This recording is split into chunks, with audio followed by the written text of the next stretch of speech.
एक बहन का सपना, एक भाई की इच्छा। रविवार की वह उजली सुबह थी। पूजा अपने बिस्तर पर लेटी हुई कल की यादों को ताजा कर रही थी जब उस पर प्रशंसाओं की बौछार होने लगी थी। तालियों की गूंज अभी भी उसके कानों में गूंज रही थी। एक सितार वादक और क्या मांग सकता है, खासकर जब आप अभी भी स्कूल में हो। आप अभी भी बिस्तर पर क्यों हैं? क्या आपने अपना होमवर्क पूरा कर लिया? पूजा की माँ ने उसका ख्याल तोड़ दिया। हाँ माँ, मैंने इसे कॉन्सर्ट से पहले पूरा कर लिया, पूजा ने जवाब दिया। उसकी माँ ने आह भरी और अपना काम करना जारी रखा। पूजा का बड़ा भाई उसके कमरे में चला गया और बोला, आपने कल बहुत अच्छा किया था।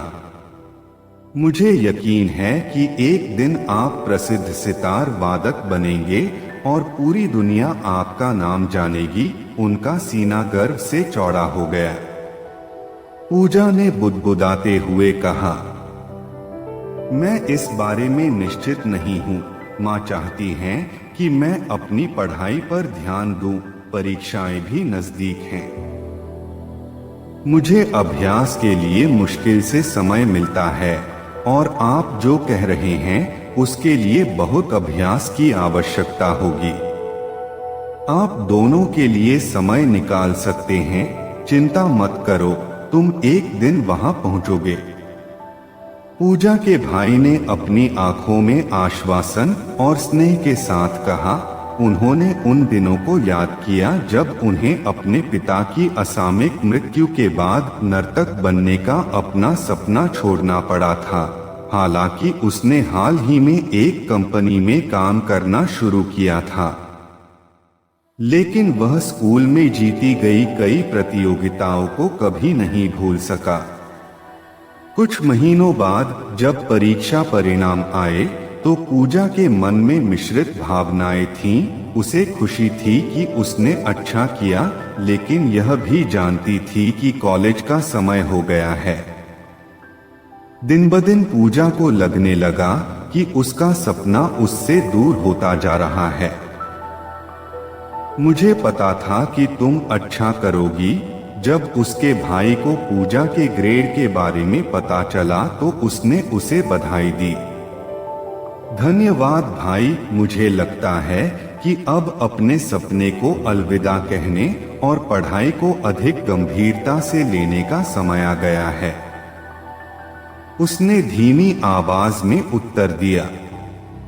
उन्होंने कहा, हाँ, किसी अच्छे कॉलेज में दाखिला ले लो, जमकर पढ़ाई करो, लेकिन सितार भी बजाओ।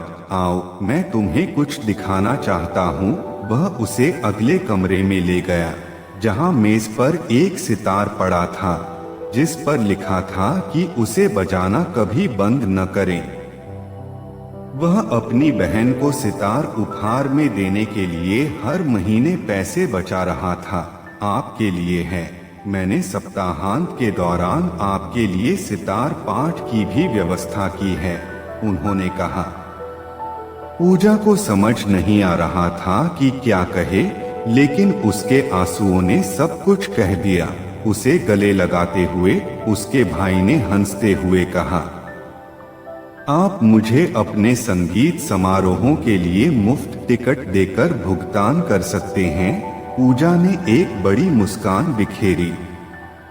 तो दोस्तों, आपको ये कहानी अच्छी लगी हो तो लाइक करें और कमेंट करके हमें भी बताएं और चैनल को सब्सक्राइब करें।